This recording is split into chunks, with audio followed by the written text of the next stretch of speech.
Have you ever gotten into bed feeling imprisoned by your own thoughts? Like a tiger born to roam free, yet forced to sleep inside a cage built out of worries? Let me be direct with you. It isn't normal to lie down every night with that tight knot in your chest, turning from side to side, your mind at war while your body is begging for rest. And yet, there you are. You switch off the light, close your eyes, and pretend everything is fine. But it isn't. Your problems don't quietly fall asleep beside you. They climb on top of you. They steal your calm, your silence, the peace the night is meant to give. And the hardest part is this. You slowly begin to believe that living this way is normal. Enough. Don't sleep imprisoned by your problems. Sleep free and in peace. Tonight, you don't have to solve your entire life. You just have to release it.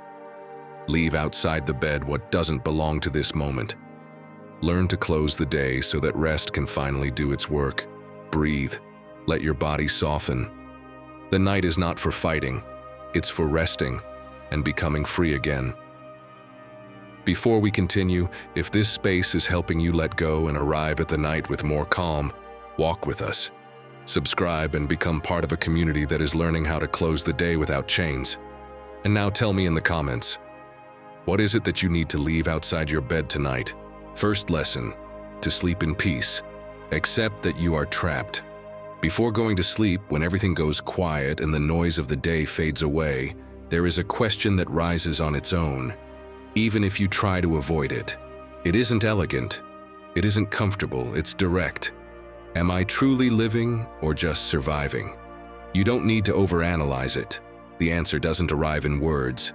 It arrives as a feeling, a strange silence, a tightness in your chest. That subtle discomfort that appears the moment you lie down and there are no more distractions left to save you.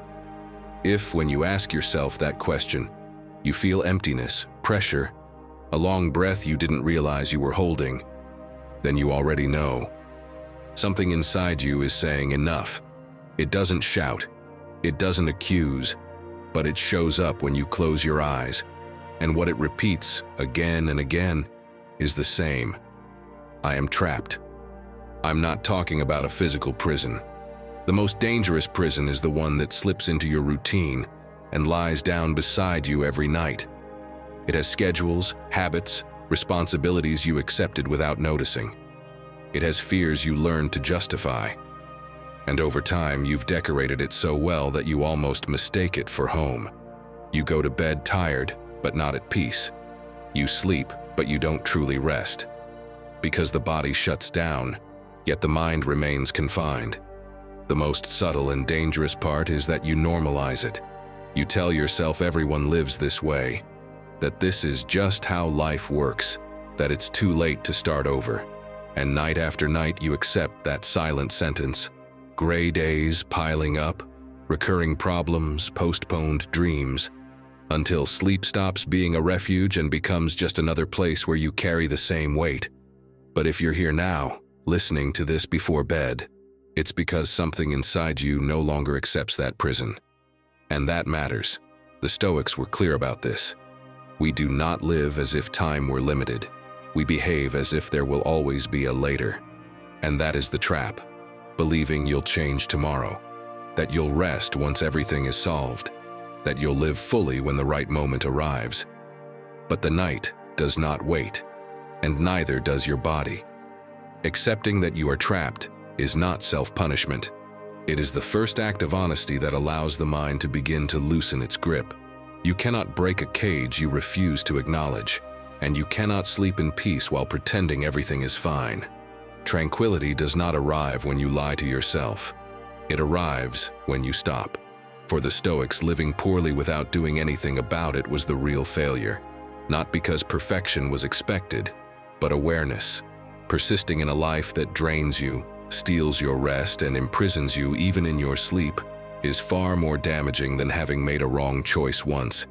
You are not here to resign yourself. You are here to correct your course. And the night is a powerful moment to begin. Freedom, they said, does not depend on what happens outside of you, but on what you decide to tolerate within. and you have tolerated too much. You have endured so much that you no longer remember what it feels like to lie down without weight, to close your eyes without fear, to sleep without chains. That's why I'm not asking you to escape your life or change everything at once. I'm asking something simpler and stronger. Acknowledge it. Say it, even silently before you fall asleep. I am trapped, because only the one who recognizes their prison can begin to release it. Tonight, leave outside your bed what you've spent years calling normal. Allow yourself one different gesture, however small. Stop lying to yourself when your head touches the pillow. Honesty is the first lock that breaks. Freedom does not arrive all at once, and neither does peace. It comes through small acts of courage. And the first is this: stop pretending you are fine just before you sleep. What you feel in your chest right now is not anxiety. It is your truth asking for space. Don't silence it. Don't lock it away again. Open the door. Even if it feels uncomfortable, even if it stings a little, because that cage is not your home. And tonight, you do not have to sleep inside it. Lesson 2. Accept what you feel. My friend, have you ever woken up with such a deep emptiness that even breathing feels like a struggle? Maybe you're stuck in that cycle right now, trying to ignore what you feel, as if pretending everything is fine could somehow fix it. Believe me, we've all been there. But here's the truth. The more you fight your emotions, the stronger they become. It's like trying to hold water in your hands. You know what happens, right? It slips right through your fingers. But why do we feel this need to run away from our most difficult emotions? The Stoics understood that emotions aren't enemies to be defeated. They saw them as signals to be calmly observed. Think about it. It makes sense. Fighting what we feel only gives it more power over us. So, what can we do instead? The key lies in accepting our emotions as a natural part of the human experience. Because that's what we are, right? Just humans, trying to navigate this journey called life.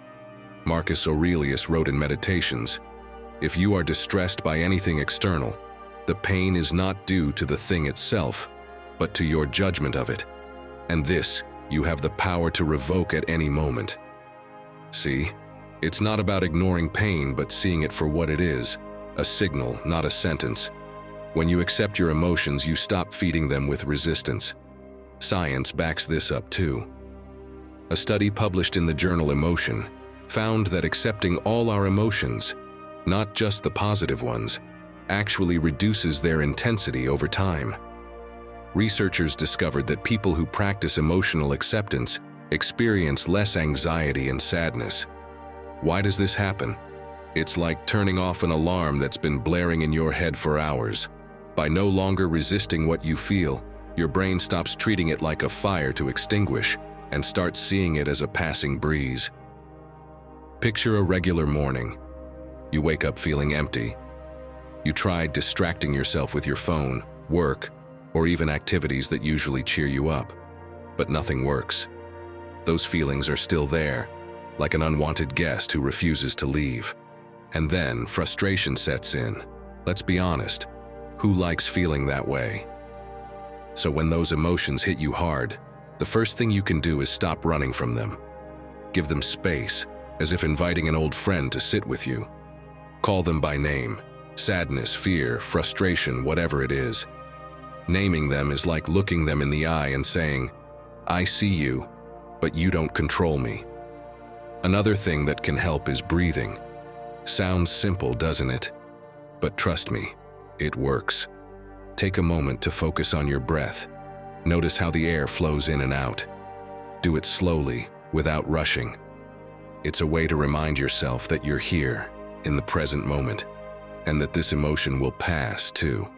Finally, ask yourself what this emotion is trying to tell you. Emotions are like messages. Sometimes they're shouting at you that something isn't right, that you need to make a change or pay attention to something important. Listen without fear, because within that message might lie the first step to feeling better. So, my friend, the next time sadness feels like it's winning, remember, you're not in a battle with your emotions. Learn to listen to them, to let them be, and you'll see they hold far less power than you think. It's a simple step, but it's the first one toward reclaiming hope and taking back control of your life. Lesson 3. When you take care of your body, your mind thanks you. Tell me something. Have you ever tried to focus on something important after only 4 hours of sleep? It's a disaster. Your body feels like a mule being asked to run a marathon. And your mind? Well, your mind gets stuck in the mud of exhaustion. Or even worse, think about that day you decided to eat an entire pizza with sodas and then tried to get real work done. Your body says, "That's it for me," and your mind just shuts down. The strange thing is, we keep acting like the body and mind are two separate things, when in reality, they're travel partners. When one is neglected, the other falls apart. Picture it like this. Your body is the charger for your phone. If you twist it, plug it in wrong, or leave it lying around, one day it just stops working. And what good is the best phone in the world, your mind, if the battery doesn't charge? Exactly, it's useless. It's the same with you. You could have brilliant ideas, rock-solid discipline, you could read philosophy all day long. But if you don't sleep, eat terribly, and never move, you'll pay the price. Here's something that's always fascinated me. Charles Darwin, the guy who revolutionized biology, was obsessed with his daily walks. He had a circular path in his garden he called the thinking path. It wasn't just a walk. It was a ritual to organize his thoughts. That simple movement gave him clarity that shaped ideas which changed the course of history. And it's not a coincidence. If you look at people who've made an impact in any field, they all understood something important. Taking care of the body was essential for the mind to work well. Darwin did it in his garden. Today we see successful people who don't compromise on their health habits. Barack Obama, for example, kept a strict workout routine, even during the most intense days of his presidency. Not out of vanity. He did it because he knew that physical health supports mental clarity. And if people that brilliant needed to move their bodies to keep their minds sharp, what makes us think we can perform well while ignoring ours? And no, this isn't a modern wellness guru thing. Seneca, 2,000 years ago, warned in his book on the shortness of life. Life is not short, but we make it short by wasting it. And how do we waste a huge part of that life? By burning out our bodies with habits that drain our energy. We wear ourselves down for no reason, and then wonder why our heads are foggy and our spirits low. Now think, do you know the 3 pillars that affect your mood the most? No, it's not binge watching your favorite show until 1 a.m. And no, it's not spending the day on the couch. The first is direct sunlight in the morning. Sounds basic, right? But it's like hitting the start button for your day. It tells your body it's time to be awake. The second is some kind of movement, even just a short walk. That burst of activity resets your brain like a quick system refresh. The third, sleeping on a regular schedule. There's no hack here. Sleep is the workshop where your mind rebuilds itself every night. Without these 3, you could meditate all day or repeat positive quotes, but your energy will still be running on empty. So here's a simple challenge. Tonight, try turning off your screens 1 hour before bed. No phone, no series, no emails. Just dim the lights, maybe read a few pages or talk to someone. That tiny habit might give you hours of deeper sleep. And tomorrow morning, when the alarm goes off, you'll feel the difference.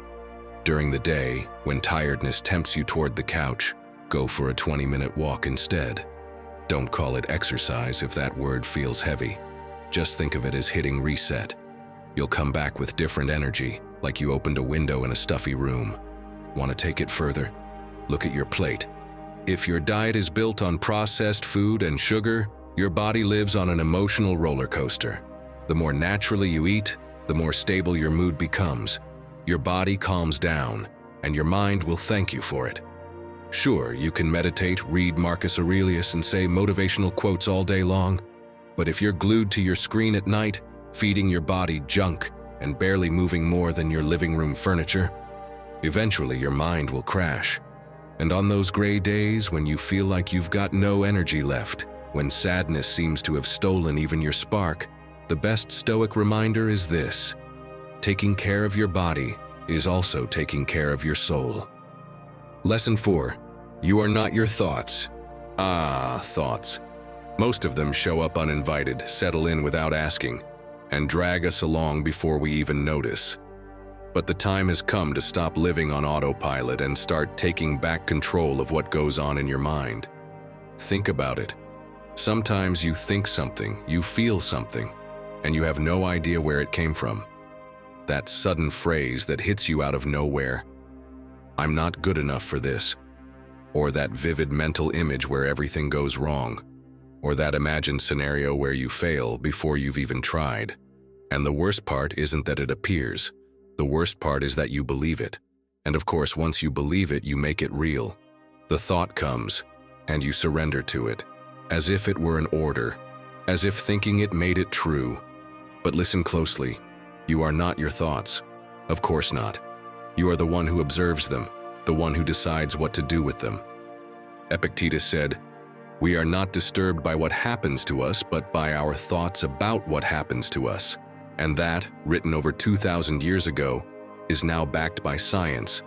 A study from Harvard University found that 47% of the time, we're thinking about something other than what we're doing. And here's the worrying part. Those thoughts are usually negative, imagining mistakes, shame, or loss. This confirms what ancient philosophers and modern thinkers already suspected. As the writer David Foster Wallace said, "That voice in your head isn't your voice. It's just the sound of automatic thinking. And if you don't notice it, it'll end up controlling you." That's where modern psychology aligns with what the Stoics taught us. You can't control what you think, but you can control what you do with what you think. Marcus Aurelius said, "The soul becomes dyed with the color of its thoughts." But he didn't just say it. He showed us that we can change that color. We can gradually tame this mind that so often feels more like a wild cage than a useful tool. The Stoics knew the human mind was unpredictable, but they also knew there was no greater freedom than refusing to obey it blindly. They practiced a daily exercise: observe without reacting. When a negative thought came up, they didn't deny it, but they didn't believe it either. They examined it like a stranger's comment on the street. Does this make sense? Is it worth my energy? Will it help me live better? And if the answer was no, they let it pass. That's how they faced anxiety, fear, and anger. Can you see how powerful that is today? How many times a day do you let an unchecked thought ruin your mood, your focus, or your connection with someone? How often does one single phrase in your head shape your whole day? The Stoics understood. You're not free if you believe everything you think. The problem is, no one taught us to observe without reacting. To say, I'm thinking this. But that doesn't make it true, and that's where real Stoic practice begins. Not in getting rid of negative thoughts, that's impossible, but in refusing to identify with them. You are not the fear that pops up before you speak. You are not the memory that brings up guilt. You are not the toxic phrase you repeat to yourself when you're exhausted. You are the one who can see all of that and choose not to get dragged along. Maybe today, for the first time, you can do something different. Maybe instead of telling yourself, "I'm going to fail," you can respond, "Thanks, mind, but I don't need to believe this right now." Maybe next time that self-sabotaging thought shows up, you won't feed it, you won't fight it, you'll just watch it and keep walking. That, for a Stoic, is real freedom. Not having a blank mind, not thinking positively all day, but remembering that you have the final say. And yes, it's hard at first, like a wild horse that refuses to follow the reins. But with practice, patience, and presence, your mind stops being your prison and starts becoming your ally. Because you are not what you think. You are what you choose to do with what you think. And right there, that's where your power begins. Lesson 5. Stop fighting what's not in your control. Think about this. How many times have you felt like life was slipping through your fingers because of things that weren't even up to you? You're late to work because of a massive traffic jam. The weather ruins plans you've been looking forward to for weeks. Or you order your favorite meal and it shows up cold, poorly made. Completely the opposite of what you wanted. And there you are, about to burst a vein over it. It seems like a small thing, right? But what's really draining your energy isn't the weather or the traffic. No, it's your reaction. That useless fight against what you can't change is like punching a hole in your own energy tank and watching your strength drip out bit by bit. Picture this. You rush into a cafe because your schedule's packed and you're counting on that coffee to get going. The barista's distracted, running around, and when he finally serves you, it's not what you ordered. You asked for a black coffee and he gives you one with milk and it's lukewarm. In that instant you feel it. Irritation rising up like it just ruined your whole day. Suddenly you start a pointless war. You complain, he gives you a dirty look, changes it reluctantly, takes too long, and now you leave annoyed. Worst part? The coffee doesn't even taste good anymore. But what's really dangerous is that the anger stays with you. You take it to work and use it as an excuse to say, "Today's just not my day." Now, do a quick mental experiment. Put Marcus Aurelius in that same situation. Imagine him sitting there, waiting for his coffee, and realizing it's not what he ordered. Do you see him standing up and yelling because they gave him the wrong drink? Of course not. If he'd written about it, it would have been something like, "The coffee does not harm me. What harms me is my opinion of it." So was the problem the coffee? No, of course not. The real problem was how you chose to react. And that difference is what separates a ruined day from a peaceful one. You don't notice it, but you're tired and sad because you keep fighting what you can't change. When you stop that fight, your energy returns. Epictetus said it plainly. Some things are up to us, and others are not. And when you read that, it seems so obvious you almost wonder why you don't live that way all the time. But in reality, we act as if everything is in our control. And that mistake costs us. If someone makes a small error, we take it personally. If the train is late, we feel like we've been wronged. If it rains on our long-awaited beach day, suddenly it feels like the universe is against us. But no, the universe isn't conspiring against you. It's just doing what it does. The only thing you truly have is your response. The thing is, letting go doesn't mean giving up. It means choosing where to put your strength. You can train this with something simple. Every morning, draw 2 columns. In one, write what depends on you. In the other, what doesn't.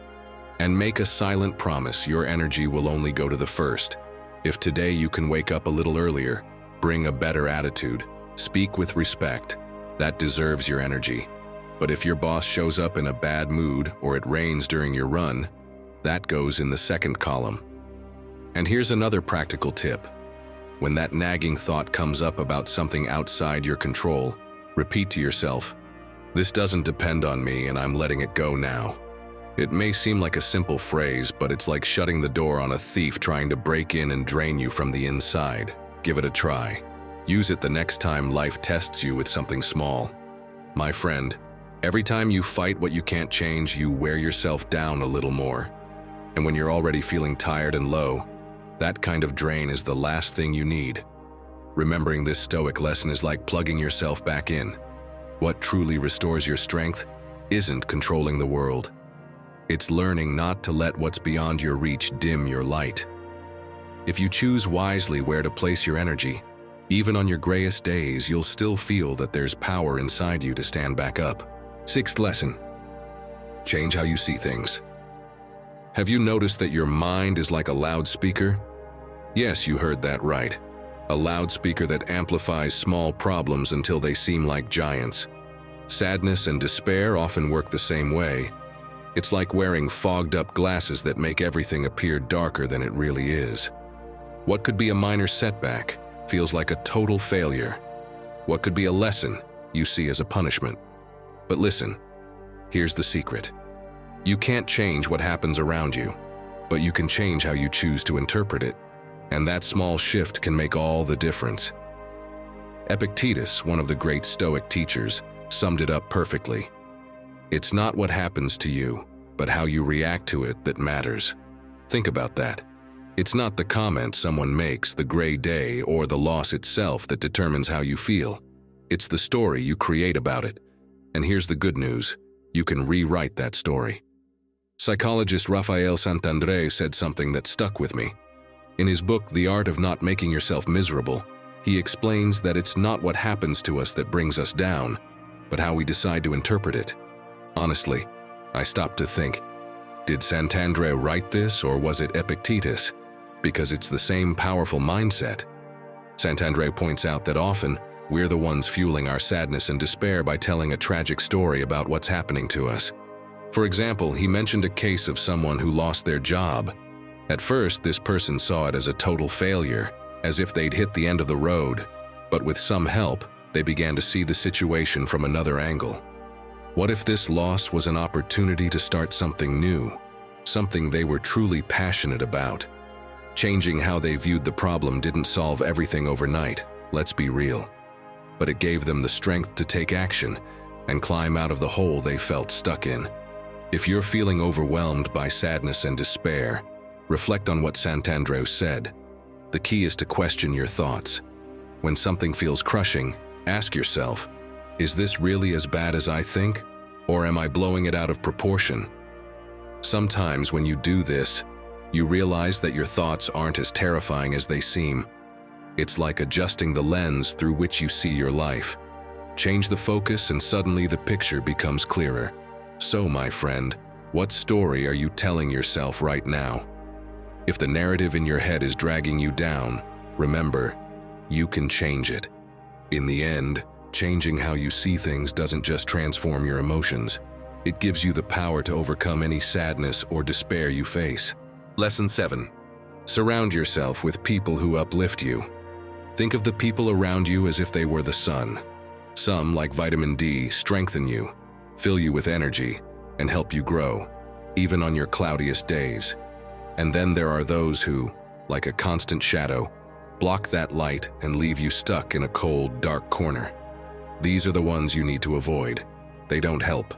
What you need, my friend, are those who act like rays of sunshine, people who nourish you and help you flourish. And no, I didn't make this up. Psychologist and psychiatrist Marian Rojas Estape calls them vitamin people. These are the ones who recharge you. They make you feel stronger and more optimistic, even in the toughest times. They're not perfect, but they have something special. They inspire you, support you, and most importantly, help you see the best in yourself, even when you can't. Think of it this way. Marcus Aurelius, as emperor, had access to all kinds of people. Yet he chose to surround himself with philosophers, wise advisors, and mentors who helped him stay focused and calm amid the greatest challenges. He didn't seek flattery or people who would drag him into unnecessary worries. Instead, he cultivated relationships that helped him reflect, learn, and remain steadfast in his principles. Mutual affection among people is the foundation of our nature, Marcus Aurelius said. What can we learn from him? If you're surrounded by negative people who don't add value to your life, that negativity will inevitably rub off on you. But if you choose to surround yourself with those who inspire and lift you, your mindset and life will transform. Now that you understand the importance of surrounding yourself with uplifting people, those who inspire and lift you even in your darkest days, let me give you some practical ideas to find and keep them close. First, learn to recognize your vitamin people. Pay attention to how you feel after spending time with someone. If you leave with a smile or a sense of relief, that person is clearly a vitamin person. But if you feel drained or sadder, it's a sign that the relationship isn't adding value. Ask yourself, does this person inspire me or weigh me down? Second, seek them out in the right places. If you don't feel like you have uplifting people around you, start looking in spaces where positive energy thrives. For example, if you enjoy sports, joining a walking or yoga group can connect you with people who value well-being. In these environments, you're more likely to find people who add energy and positivity to your life. Finally, and perhaps most importantly, become a vitamin person yourself. You'll attract similar people if you practice empathy and genuine support. Do small things, like sending an encouraging message or being available to listen when someone needs it. creating a positive environment around you will naturally draw uplifting people into your life. Vitamin people aren't magical, but they have the power to transform your mood and help you overcome sadness and despair. And let me add this: if someone doesn't add to your life, at the very least, they shouldn't subtract from it. Learn to set boundaries with those who drain your energy, because protecting your well-being is just as important as surrounding yourself with those who strengthen you. And now, we've reached the most important point of all, the one that could completely change how you face sadness and despair. Get ready, because this final piece of advice won't just bring you clarity, it could transform your life. Are you ready to discover it? Lesson 8. Your emotions don't rule you, they just pass through. There are days when it feels like the whole world is against you. You leave work feeling like you messed everything up. Someone corrected you in front of others, a report went out with errors, or you just weren't inspired. And as you walk home, a phrase starts echoing in your mind like an annoying loop. I'm a mess. You repeat it over and over, as if it were the ultimate truth. But look closely. It's not reality. It's an emotion disguised as identity. You're not a failure. You just had a rough moment. Yet when sadness settles in, it can feel like it's never going to leave. And that's exactly when you most need to remember. Emotions aren't permanent. They come and go like uninvited guests. Marcus Aurelius put it clearly. If you are distressed by anything external, it is not the thing itself that troubles you, but your judgment about it. What brings us down isn't the mistake, or the harsh word, or even the moment we failed. What truly traps us is the weight we place on the emotion. We treat it like a label, like a definition of who we are. And of course, if you believe your sadness is you, then every gray day feels endless. But if you see it for what it really is, a passing guest, everything changes. Think of emotions like a sudden storm. First a few drops fall, then a downpour that seems like it'll never end. You're soaked, uncomfortable, and convinced the sky will never clear. But it always does. No storm has lasted forever. Emotions are the same. They drench you, throw you off, stir you up. But then they leave. They're not your identity, they're just the weather of the moment. Let me give you a simple example. Imagine you get home after one of those hard days. You open the door and the first thing you see is a pile of dishes, a messy couch, laundry to fold. Your body is drained, your mind shut down, and that emotion whispers, you can't even handle your life. Instead of moving, you drop onto the couch and just stare at the ceiling. It's not that you don't want to do anything. It's that sadness has convinced you that you can't. And it's in those exact moments when you're feeling low and tired that Stoicism becomes the reminder that brings your inner strength back. Because you are not what you feel in that moment. You are so much bigger than the emotion passing through you. Psychologist Ethan Kross explains this in his book Chatter. He shows how inner dialogue can amplify emotional pain, turning a single event into a whole narrative of personal failure. And he suggests something simple. Talk to yourself in the third person. Don't say, I'm falling apart. Say, Luis is going through a hard time, but he'll get through it. That small shift creates distance. What once looked like an impossible wall now feels like just a bump in the road. Notice, I'm not telling you not to feel. There's no need to be afraid of emotions. Just imagine they're tenants in a building. Joy is that friendly neighbor who invites you to eat. Calm is the one who keeps to himself and always has a tidy home. And anger is that annoying neighbor who shows up unannounced, makes noise, causes trouble, and doesn't pay rent. What do? You don't adopt him as family. You don't give him the keys to your house. You just wait for him to leave. Because you know he won't stay forever. So, how do you apply this when you feel emotionally drained? First, name what you're feeling. Say, I feel sadness instead of, I am sad. It seems like a small detail, but that's the difference between recognizing a visitor and turning it into your identity. Another tool? Movement. Go for a short walk, even just 10 minutes. Move your body, get some fresh air. The body helps process what the mind keeps spinning. And if you still feel stuck inside, write it out. It doesn't need to be a fancy journal, just a quick note on your phone. When you turn it into words, it stops taking up your whole mind. The Stoic lesson here is simple. You are not your emotion. You are the one watching it. That means even when you feel low and tired, even when the day feels heavy, you can remind yourself that the storm is not the sky. You are the sky. And the storm, no matter how strong, will pass. So, my friend, the next time a negative emotion tries to convince you that you are less than you are, breathe and say to yourself, "This too shall pass." That little bit of distance can bring your strength back, right when you need it most. And on your darkest days, that strength is what makes the difference between giving up and rising again. Now tell me in the comments, which emotion seems to overstay its welcome in your mind? Write it down. And if you don't want to go into detail, leave me this phrase that will be our shared reminder. Stoic at heart, I wait for the calm. Ninth lesson. Noise keeps you from truly hearing yourself. How many moments of real silence do you have in a day? And I'm not just talking about traffic or your neighbor's blaring TV. I'm talking about that constant noise you've come to accept as normal. The videos you play without watching, the podcasts you listen to while you eat, the music that plays just so you don't feel alone.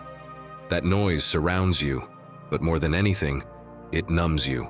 And without realizing it, you stop listening to the most important voice of all, your own.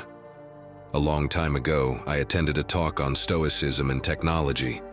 The theme was simple. How do we stay aware in a world that's always shouting? But the real lesson came afterward, in a casual conversation with attendees. That's when I met Tomas, 37 years old, a creative director with a full calendar and an impressive resume, but with the eyes of someone who moves fast and feels little. He came up to me, smiled awkwardly, and said, "I liked the part about silence, but I don't know how to stop. When I sit still, I panic." I asked him, "When was the last time you were with yourself, doing nothing?" He thought for a moment, then said, "I don't know. Maybe never." He told me he started the day listening to voice notes, ate with videos playing in the background, and fell asleep to white noise. He was never in silence, never with himself. I suggested a Stoic practice. Just 10 minutes a day. No screens, no music, no talking, just him and a blank page, like Marcus Aurelius. The next day he messaged me, "I realized I don't know what I need. I'm constantly avoiding being with myself." And you? When was the last time you truly listened to yourself? Do you think Marcus Aurelius wrote meditations surrounded by soldiers clashing swords? With merchants shouting in the streets or senators arguing in Rome? Do you think he found inner order among the steps of the imperial guard or the tension of a crumbling empire? Of course not. Marcus Aurelius wrote at dawn, before the world began demanding things from him, because he knew that without that inner space, nothing else would make sense. Withdraw into yourself. True peace is within, the wise emperor wrote. He didn't write to be read. He wrote to hear himself, to understand, to improve. And that's the irony. We feel trapped in lives we didn't choose, but we don't give ourselves even a minute to ask what we actually want. Why?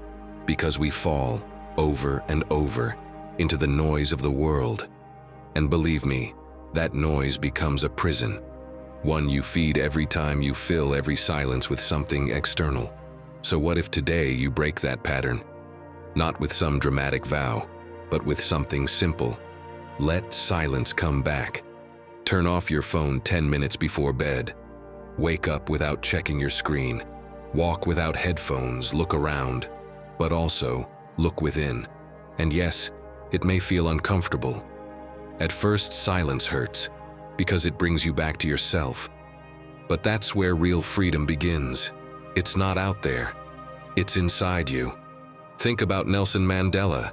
He spent 27 years behind walls, but never let anyone steal the only space that truly mattered, his inner world. Because he understood the most powerful freedom isn't moving outward, it's staying grounded within. Seneca put it perfectly. The soul needs silence, like the body needs rest. So if you feel trapped, maybe you don't need to break through walls.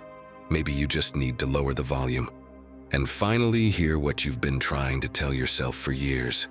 Will you? Lesson 10. Pain is not your enemy. Pain isn't the enemy. But of course, no one ever taught us to treat it like an ally. From a young age, we were taught to cover it up, to avoid it, to look the other way. When it hurts, instead of facing it, you distract yourself. You work more. You stay silent when you really want to speak. And I get it. Pain is scary. It drains you. It burns. But if you dare to sit with it for a moment, it can also illuminate. Imagine an untreated wound. You cover it, ignore it, pretend it's not there. But it keeps festering under the bandage. Do you think that will heal it? By ignoring it? Of course not. It ends up infected. The same thing happens with the soul. I'm sure you know someone who always seems to have it all together, but falls apart at the smallest setback, exploding, shutting down, or isolating. We all know someone like that. Or worse, maybe that someone is you.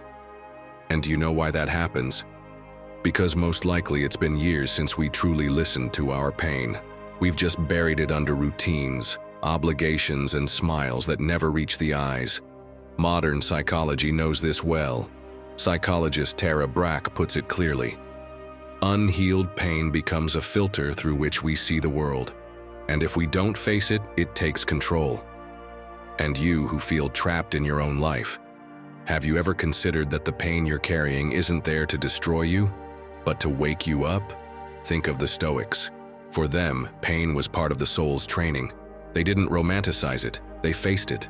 Seneca said it plainly. No tree becomes strong without withstanding strong winds. And you, my friend, you're standing right in the middle of that wind. The key is to stop seeing pain as something you must eliminate immediately. Sometimes it's something you need to sit with, to listen to translate. For example, when something deeply bothers you, instead of pushing it down or lashing out, you can ask yourself, what part of me is being ignored here? What wound is this touching? That simple question is already a form of freedom. Another powerful step is to stop seeking instant refuge in noise. Don't drown out silence with music every time. Don't reach for your phone the moment you feel discomfort. Sometimes, what you need most is just to stay with yourself for a few minutes, without fixing anything, without demanding anything, just being. Because feeling is also healing. Stoicism isn't about becoming numb. It's about becoming strong from the inside out. And the first step is to stop running from the pain that's trying to speak to you. You know what Epictetus said? What disturbs the soul is not the suffering itself, but our opinion of it. If even Epictetus, who lived as a slave, was able to think that way, then maybe the goal isn't to silence your pain, but to finally let it say what you've been avoiding. Because sometimes, the real enemy isn't the pain. It's the distance you've placed between it and your truth. Before we continue, I'd like us to do something together. Think about that pain you've been holding in, that discomfort you keep trying to hide. What do you think it wants to tell you? What is it pointing at? Share it in the comments. You can write it in your own words or simply write, I'm listening to my pain, because naming it is already part of healing. And because you are not alone. We're all here learning how to truly listen to ourselves. As the Stoics taught us, pain doesn't come to break us. It comes to show us where we were already broken, so we can rebuild. Lesson 11. Your habits shape your destiny. You're not what you think or what you dream. You are what you do every single day. And the Stoics knew this. They were people of action, feet on the ground, minds trained. They didn't write to sound wise. They wrote so they wouldn't forget to act. They knew philosophy wasn't a speech. It was a practice. Marcus Aurelius didn't jot down thoughts to post on Instagram or to have his soldiers go around bragging about what a good leader he was. He wrote to remind himself each morning how he wanted to show up in the world. And what about Seneca? He didn't write letters to show off his wisdom or his handwriting. He wrote to challenge himself to live in line with what he preached. He wrote to help his friends grow, to support his family, to rise with them. Epictetus put it clearly. Don't boast about understanding the principles. Show them through your behavior.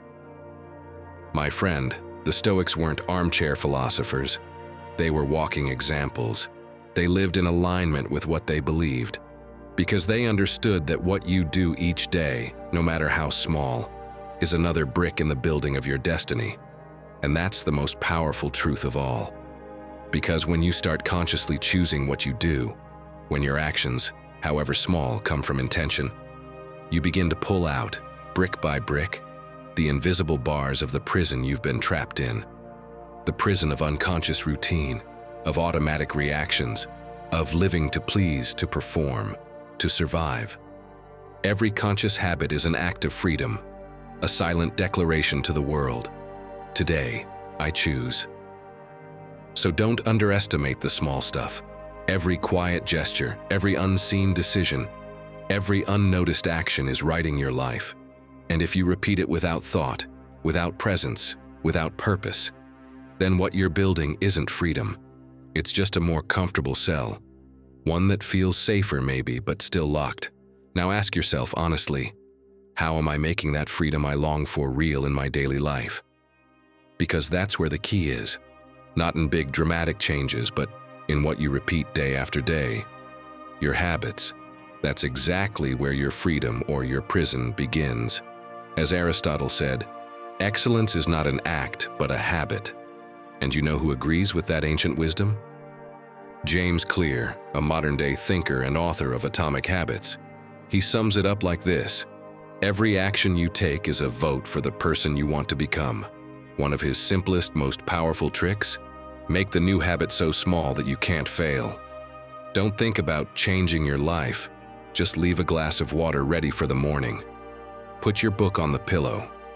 Meditate for 2 minutes, not 30. Habits don't begin when they're noticeable. They begin when they're repeated. And if you feel like a prisoner in your life, maybe you don't need some dramatic escape. Maybe what you need is a series of small, quiet loyalties to yourself. A daily commitment, almost invisible, but unstoppable. Here are 3 practical decisions, simple, stoic, real. First, start your morning without a screen, 5 minutes with yourself, in silence or writing, so that your first thought of the day isn't borrowed, it's yours. Second, break one automatic behavior that no longer represents you. Maybe it's checking your phone every time there's a pause. Maybe it's always saying yes when you mean no. Don't replace it yet, just stop repeating it. And notice what changes. Third, each night recognize one small action that aligned with who you are. It doesn't matter how small. Acknowledge it, because that recognition is fuel to keep going. You cannot cross the sea simply by standing and staring at the water. Rabindranath Tagore, your habits shape your destiny, but not a destiny written in the stars. A destiny you give yourself permission to build, step by step, gesture by gesture. And today, though it may not seem like it, could be the day you begin to rebuild from within. Lesson 12. Without purpose, there's no direction. Imagine waking up one morning and feeling like nothing's waiting for you. No excitement, no direction, just the same old routine. Work, eat, sleep, repeat. How many people live like that on autopilot, as if they were passengers on a train with no idea where it's going? The strange thing is, it's not always about lacking material things. Sometimes what's missing is something more invisible, a why. And without that, even the brightest life begins to dim. I want you to hear what happened to Javier, because maybe in his story you'll see a reflection of what happens to you when you lose your drive. He had a good salary, a nice apartment, even that dream car he always wanted. From the outside, anyone would say his life looked ideal. But every morning, when the alarm went off, he felt a strange weight on his chest. It wasn't physical exhaustion, it was something else. Sadness, an emptiness that crept into his days and left him drained. He ate without appetite, smiled on autopilot, and collapsed on the couch each night with the feeling that nothing he did had meaning. One day, his mother fell ill.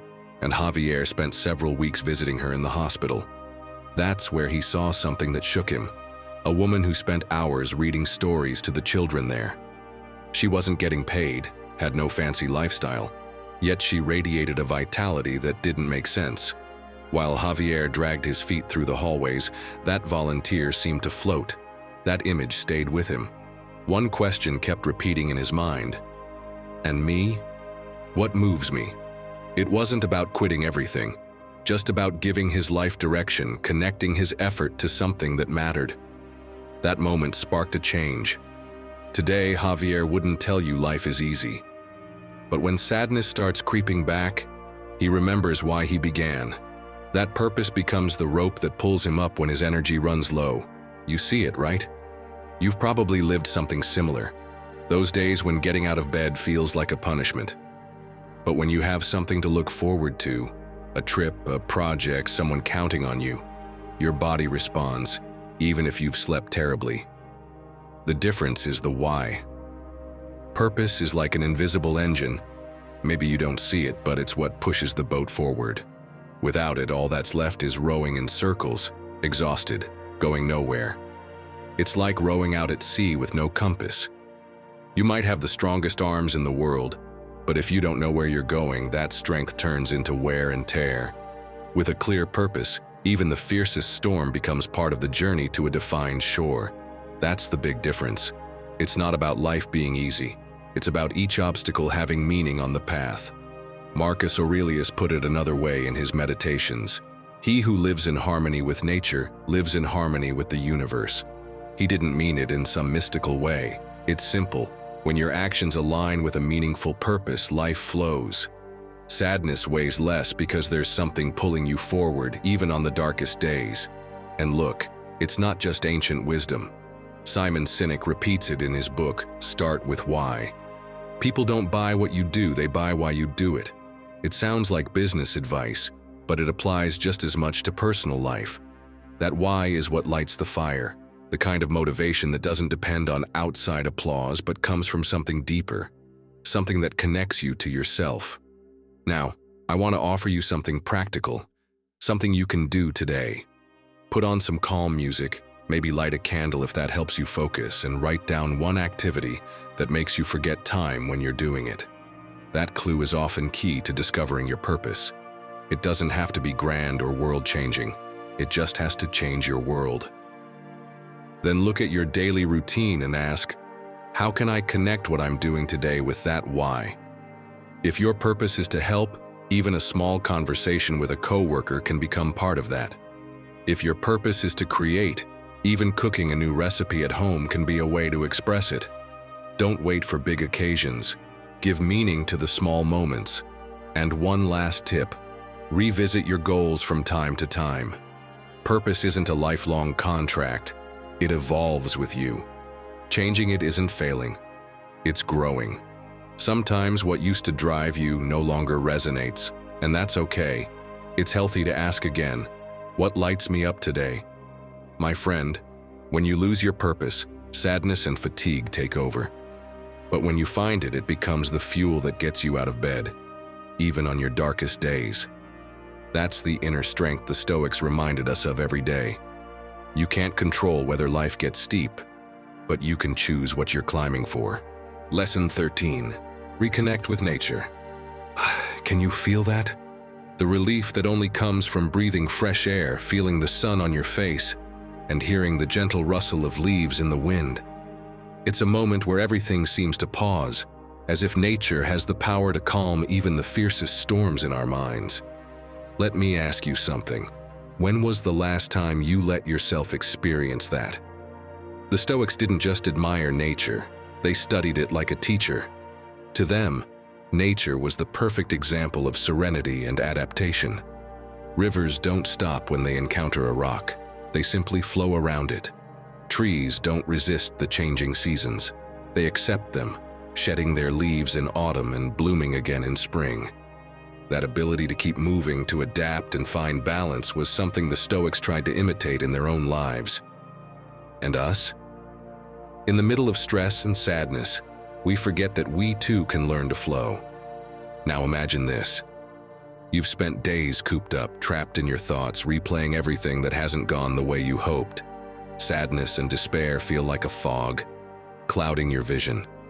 Let's be honest, it happens to all of us. We get so caught up in the noise of daily life, surrounded by screens and worries, that we forget about nature. And yet, it's all around us. But here's the hard truth.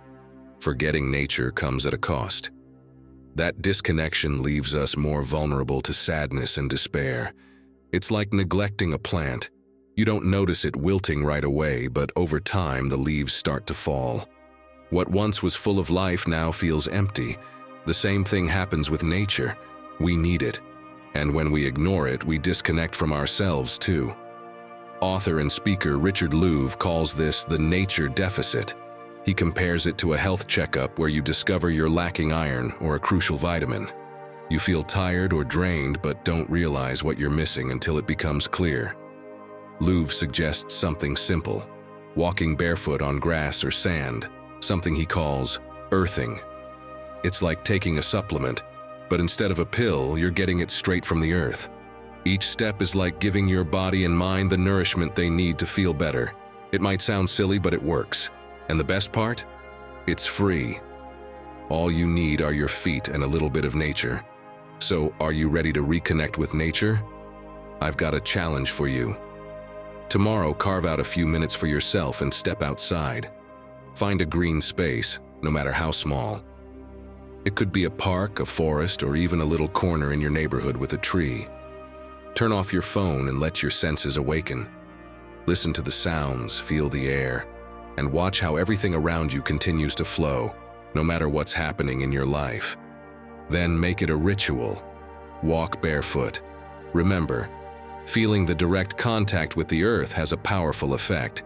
And if there are people around, don't feel embarrassed. Who knows? You might inspire someone else to try it too. If you take on this challenge, you'll notice something incredible. You'll feel your mind slowly calm, as if reconnecting with nature helps you find a refuge within yourself. You might feel lighter, more centered, and gain a fresh perspective on what's troubling you. And when you do, come back here and tell us in the comments how it made you feel. What surprised you the most? We'd love to hear how this connection with nature made a difference in your day. Lesson 14. Accept your losses. Some trees let go of their leaves, so they don't die with them. They don't fight the autumn, they don't resist the wind. They understand that loss is part of the cycle, and only by letting go can they bloom again. But you, how do you react when you lose something? I know, we've been taught to resist, to clench our fists, to stay in control, to hold on to what's already broken, as if that made us strong. But no. Sometimes, the strongest thing you can do is let go. Because if you're carrying everything out of fear of losing it, then what you're really losing is yourself. And that fear, even if you never say it out loud, traps you. It shrinks your world. It tightens your chest. It keeps you prisoner to what was, long after it stopped being. The Stoics understood this. They weren't cold or numb. They were clear. They knew that suffering doesn't always come from what we lose, but from what we refuse to release. Consider nothing as truly yours if it can be taken from you, said Epictetus. That's not resignation, it's wisdom, because not everything that leaves takes from you. Sometimes what leaves makes room. Think of the snake shedding its skin, not because the old skin was bad, but because it no longer fits. How many old skins are you still wearing simply because you don't know how to let them go?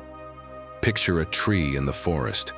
Autumn comes, the leaves fall, and yes, the tree is left bare, vulnerable, but not sad, because it knows this is part of the process. It accepts life's rhythm without clinging to every leaf. Don't confuse loss with failure. Sometimes letting go is the bravest move, not because you're giving up, but because you're choosing to respect yourself. There are things, people, plans, and ideas that have already played their part. Their final scene in your story has passed, and holding on to them is like standing in an empty theater, waiting for a show that's never coming back. So pause. Look closely at your life, not just what you have, but what you're still clinging to. What are you holding on to? What are you afraid to name because deep down you know it's over? This is Stoicism at its core. It's not about feeling less. It's about seeing more clearly. It's about understanding that pain isn't always a sign something's wrong. Sometimes it means something just no longer fits, and if today you feel trapped, with that silent pressure in your chest, don't just think about what's missing. Think about what you should have let go of long ago, and still carry. Because sometimes you're not a prisoner of what you lack. You're a prisoner of what you refuse to release. Ask yourself this, not with guilt, but with clarity. What part of your life has already served its purpose, but you're still forcing it to stay? Maybe it's a habit, a relationship, an idea. And if you can recognize it, if you let it go, you're not losing yourself. You're rescuing yourself. Because losing is not the opposite of winning. Losing is often the most direct path back to you. And if loss is the first act of freedom, then the next step is even harder. Because once you stop fearing loss, there are no more excuses. You can't blame the past. You can't hide behind what used to be. Now you have to look yourself in the eye and face the most uncomfortable truth of all. No one is coming to save you. That life you want, that lightness, that peace, no one's bringing it to your door. It doesn't arrive on its own. It begins the moment you choose to stand without what was holding you back. Are you ready for that? And if it's hard, because of course it is, here are 2 simple Stoic tools to begin. First, write down what you know you need to release, what weighs on you, what no longer resonates. Then tear it up. Don't keep it. Don't overthink it. Tear it up. Your gesture says more than 1,000 intentions. Second, change one small daily action that keeps you tied to what you no longer want to be. You don't need to fix everything today. Just begin acting like someone who no longer needs to carry that. Because sometimes, the first act of freedom is as simple as letting go. Lesson 15. The present is all you really have. My friend, think about this for a second. How many times have you been trapped in memories you can't change or in worries about a future that hasn't even happened yet? When you're drained of energy, when sadness weighs on your chest like a stone, it's normal for your mind to start wandering. It goes back to the past with, "if only I had," or rushes into the future with, "what if?" And in that back and forth, you end up even more exhausted. Because the only thing you truly have in front of you is this moment. Living outside the present is like trying to drive while staring only into the rearview mirror, or focusing solely on the horizon. You think you're in control, but eventually you crash. The only safe place, the only one that holds you, is the road beneath your feet, the now. And here lies the key we so often forget. When sadness dulls us, the mind tries to convince us that everything is lost, either because the past hurt too much or because the future will be too hard. But Stoicism gives us our strength back right there, reminding us that the only place we can actually live is this second. Let me tell you the story of Patricia, a friend who got stuck in that loop. Her husband passed away young, and she kept repeating to herself, "If only I had done this. If I just stopped that." As if going over it could rewrite what happened. At the same time, she lived in fear of the future. What will become of me? Will I end up alone? That double burden drained her completely. She spent her days so weighed down by sadness, she could barely get out of bed. Everything around her felt empty, because the past wouldn't let go, and the future gave her no peace. But one day, on a simple walk, something unexpected happened. Patricia stopped when she saw a little boy chasing a dog. The boy laughed, the dog barked with joy, and for a few seconds, everything else disappeared. She realized life hadn't died with her husband, and it wasn't suspended in some distant future. Life was right there, in that moment she had been ignoring for years. From that point on, she started grounding herself in simple things, enjoying her hot coffee, planting tomatoes in her garden, calling a friend. Her pain didn't vanish overnight, but slowly, life started flowing again. And that spark came the moment she stopped traveling with her mind and decided to stay in the present. Marcus Aurelius wrote, The happiness of your life depends on the quality of your thoughts. That's exactly what happened to Patricia. Her suffering didn't come only from the loss itself. It came from the thoughts she repeated over and over, chaining her to the past and filling her with fear about the future. When she started paying attention to what she allowed into her mind, when she began noticing the real moments right in front of her, her life slowly regained strength. Marcus Aurelius did the same in his daily life. He didn't let himself get dragged down by past battles or fears of what might come. He focused on ruling his thoughts in the present moment, because that's where his power lived. Now tell me, what thoughts show up more often for you? The ones that pull you back, or the ones that push you into a future that doesn't exist yet? Think about it. How many times have you sat down to eat and barely noticed the taste because you were looking at your phone? Or how often has someone been speaking to you, and instead of listening, your mind was busy preparing your reply? The present slips through our fingers so easily. Yet it's the only place that can bring you calm when you're feeling low and tired. This isn't just theory. Science backs it up.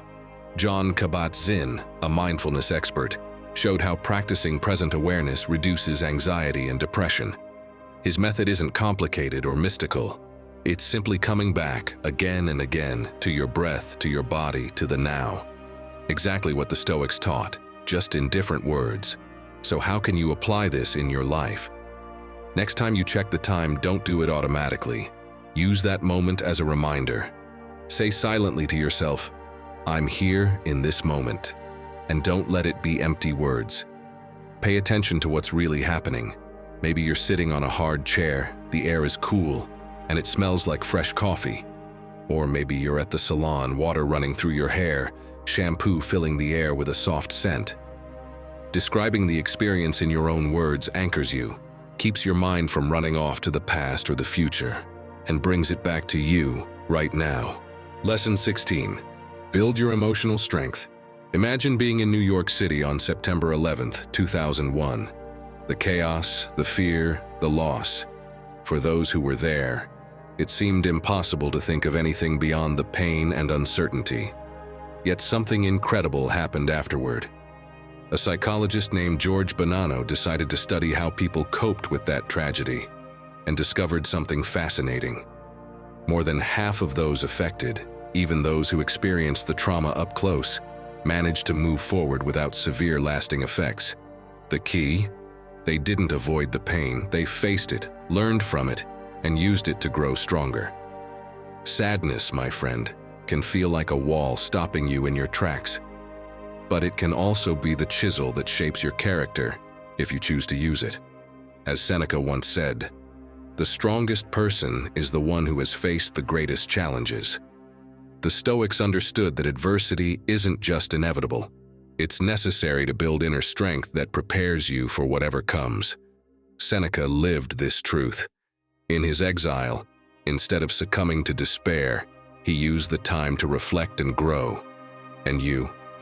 What can you learn from what you're going through right now? Let's put it in perspective. Imagine you've just failed at an important project, something you poured your energy into and hoped would change your life.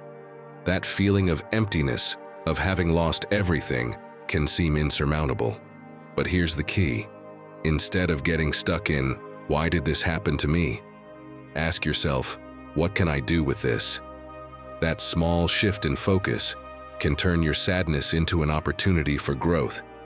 How can you start building that mental strength? First, practice emotional flexibility. This doesn't mean ignoring your emotions. It means adapting to them. If one day you feel too overwhelmed, take a break and recharge. But do it with purpose. Come back clearer and more focused. And when you have a moment of clarity, don't let it slip by. Take concrete steps to rebuild your path. For example, review the strengths of your project and think about how you can use them in your next attempt. Or seek support from someone who can offer a fresh perspective. Another powerful tool is writing. Take 10 minutes to put into words what you felt when facing this failure. Be honest. Don't judge yourself. Then, write down one thing you've learned from the experience. For example, if the project failed because you didn't have enough time, Think about how you could manage your schedule better next time. Why is this exercise so effective? It helps you release what you're holding inside, like opening a window in a closed room, letting fresh air in and clearing out what no longer serves you. But it also allows you to uncover small lessons and actionable steps you can take. And when you read back what you wrote, you might notice patterns or even achievements you had overlooked. Because even when everything seems negative, there's always something to salvage. Building emotional strength doesn't mean you'll never feel sadness again. It means learning to use it as an ally, not an enemy. It's like a runner who doesn't fear the pain of training, but uses it to grow stronger with every step. You can do the same, because, as Seneca said, every challenge you face has the potential to make you stronger than before. And believe me, my friend, you have more strength inside you than you realize. 17th lesson. Let go of total control. There are people who hold their life together like it's an artificial plant. Every leaf in place, spotless, flawless, no surprises. Perfect, right? Just one problem. It's dead. And there you are, checking everything for the 4th time, planning every move, rehearsing every conversation, convincing yourself that if you control it all, nothing will hurt. As if uncertainty wasn't part of the deal. Spoiler, it is. It always has been. Want a Stoic quote? Fine. I won't serve it to you like it's on a calendar. I'll give it to you the way Epictetus would, sitting right in front of you, looking you in the eye. Do you want peace? Then stop demanding that things go your way. Start accepting that they'll go the way they need to. That's not resignation, that's freedom. Because the alternative is the most exhausting mental prison there is. I say this from experience. For years I thought that being in control made me strong. I planned everything down to my breaks. Everything had to go exactly as I'd imagined. The result?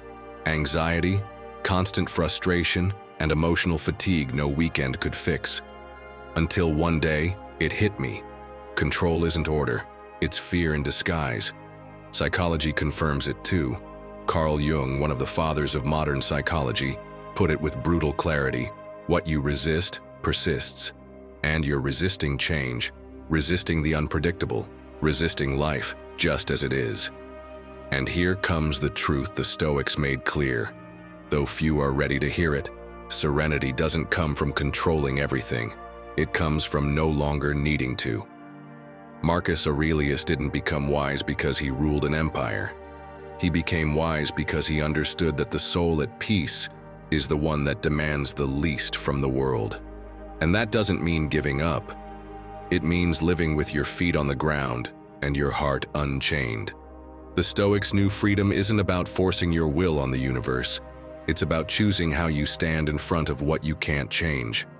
That's a kind of courage, one you can train, one that cleans you out from the inside. Here's the paradox. The more you try to control, the less control you actually have. Because in your obsession to anticipate everything, you disconnect from the present. And without presence, there is no power. So, what can you do? First, accept that chaos is not your enemy. It's the teacher that shows up to teach you flexibility, adaptability, and humility. The Stoics knew this. They practiced it every day. They prepared themselves for loss, for mistakes, for change. Not because they were pessimists, but because they understood that life isn't meant to be obeyed. It's meant to be danced with. Second, surrender to the moment. Not like someone giving up, but like someone showing up fully. You're not here to control everything. You're here to respond wisely to whatever comes your way. And that doesn't come from control. It comes from connection. Third, and this one's urgent, make peace with the fact that you won't know what tomorrow brings. And even so, you can still live with intention today. Want 3 practical tools to let go of control and reclaim daily freedom? First, stop overplanning. Have a direction, yes, but let go of the perfect map. Second Stoic commandment, don't react immediately. When something goes wrong, breathe before you act. That pause is your power. And third, talk to yourself every morning. Remind yourself, today I don't control everything, but I do control how I show up. That is true Stoic mastery. Not control over the world, but over yourself. And if you can do that, then you'll finally be free, even if the world crumbles around you. Lesson number 18. Don't react. Respond with calm. Think about this. You're driving peacefully when suddenly a car cuts you off out of nowhere. Your heart races, your hand flies to the horn, and your first thought is to yell. That impulse is automatic, almost instinctual. But then, as you keep driving, you realize the anger didn't solve anything. It didn't change what happened, it didn't teach the other driver a lesson, and it certainly didn't bring your calm back. In fact, it did the opposite. It ruined your mood for the rest of the day. That's the difference between reacting and responding. And it's the same outside the car. At work, someone makes a comment you didn't expect. At home, an argument sparks over something trivial. Even in the street, a stranger is rude for no reason. Your first instinct is to snap. But tell me, how many times have you regretted reacting impulsively? It's like handing over your energy to the first person who pushed your buttons. And when you're already tired or sad, reacting only makes that weight heavier. Here's the thing. When you react without thinking, it's like sending a message in the heat of the moment, and 5 seconds later, wishing you hadn't hit send. There's no taking it back. The same goes for your words, your tone, your gestures. They shoot out with no filter. But responding with calm is like rereading that message before sending it. You adjust, you think, you choose. And here's the real twist. Strength doesn't come from being the first to explode. It comes from choosing when and how to act. There are stories that show this with brutal clarity. Think of Nelson Mandela. He spent 27 years in prison, 27. When he got out, he could have carried bitterness. He could have reacted with hate toward those who locked him up. But he chose something else, to respond with calm and reconciliation. He said, "As I walked out the door toward the gate that would lead to my freedom, I knew that if I didn't leave my bitterness and hatred behind, I'd still be in prison." That choice wasn't easy, but it made him a symbol of peace and strength. Most importantly, it gave him back control over himself. Marcus Aurelius practiced the same in his daily life. In Meditations, he wrote, "If you are angry with people for their faults, you should remember that men are such by nature." What does that mean? That not everything others do is worth the price of your peace. It doesn't mean you have to excuse their mistakes. It means remembering that your power lies in how you choose to respond. When you realize other people's nature isn't yours to control, you reclaim your center. And you can apply this too. The next time you feel anger rising, stop and count to 5 before saying a word. It might sound silly, but that pause changes everything. Or use an anchor word, something to remind you that you're in charge. It could be steady, hold, or whatever speaks to you. Repeat it silently when the wave of emotion tries to pull you under. Another trick? Step away before replying to a message or continuing an argument.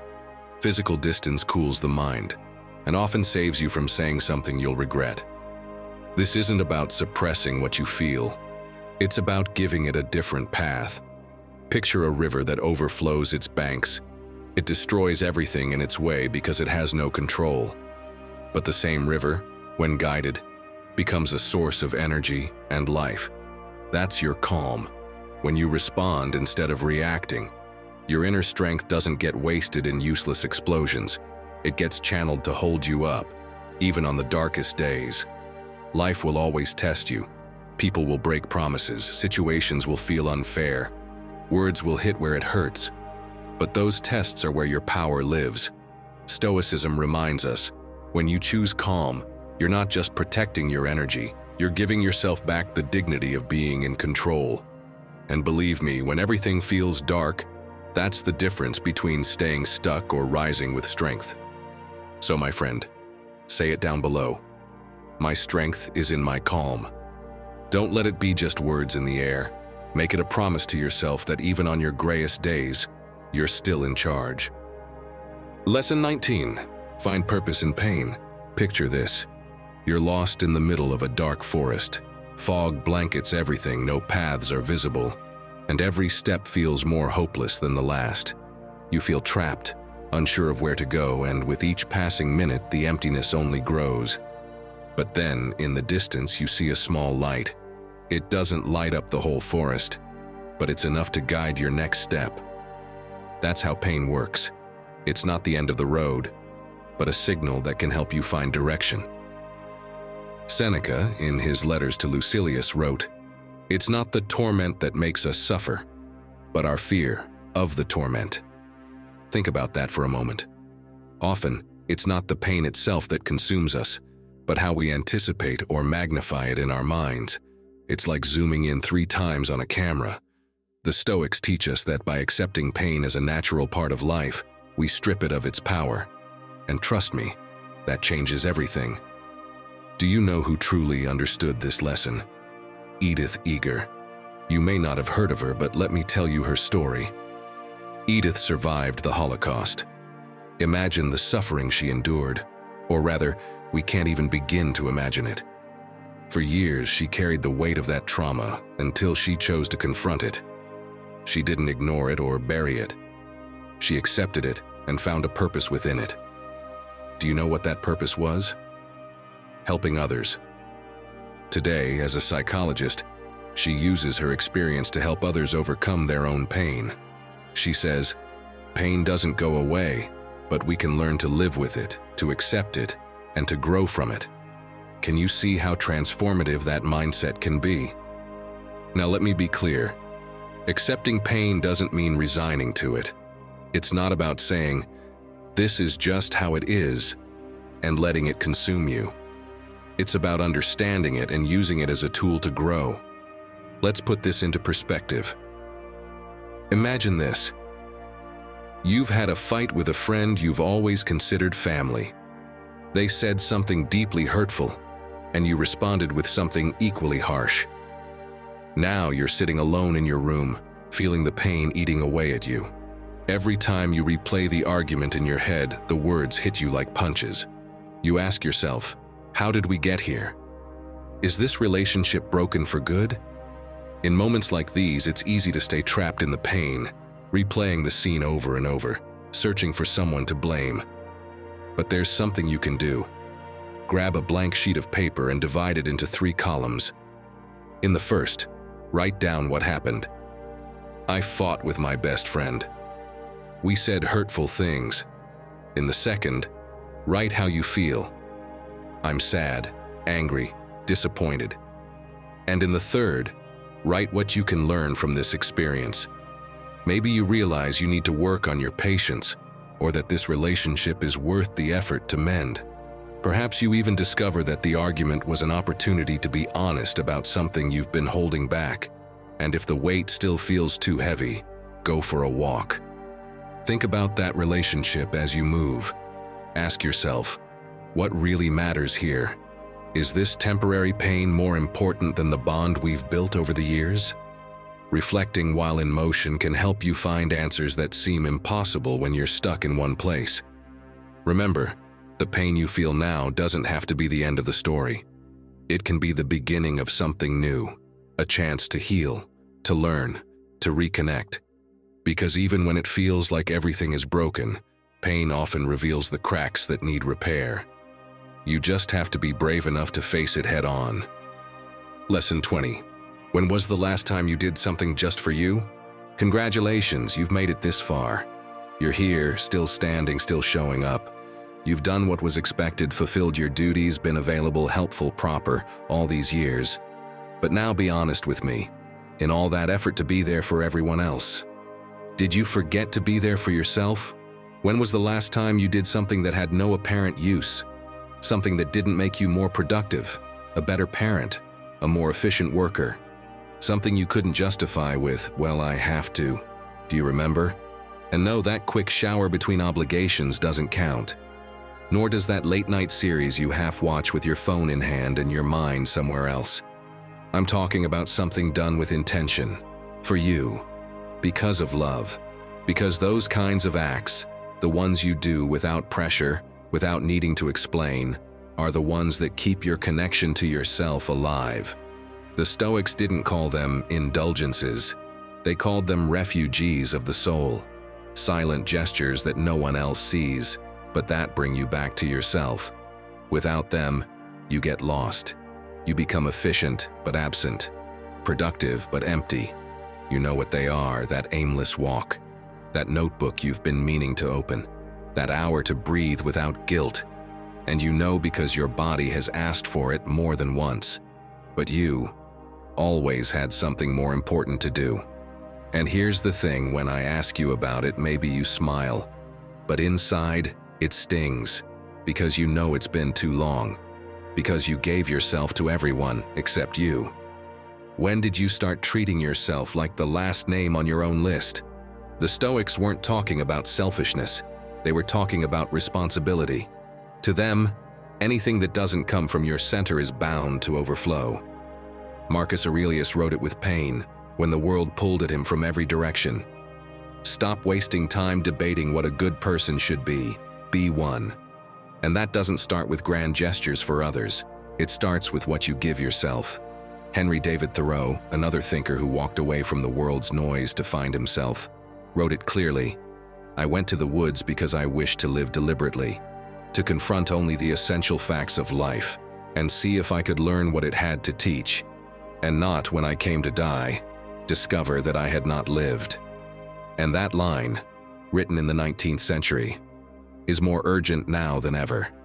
Because if you're living a life full of duties but empty of meaning, if you're following a calendar but not an intention, then yes, you may be breathing, but you're not truly living.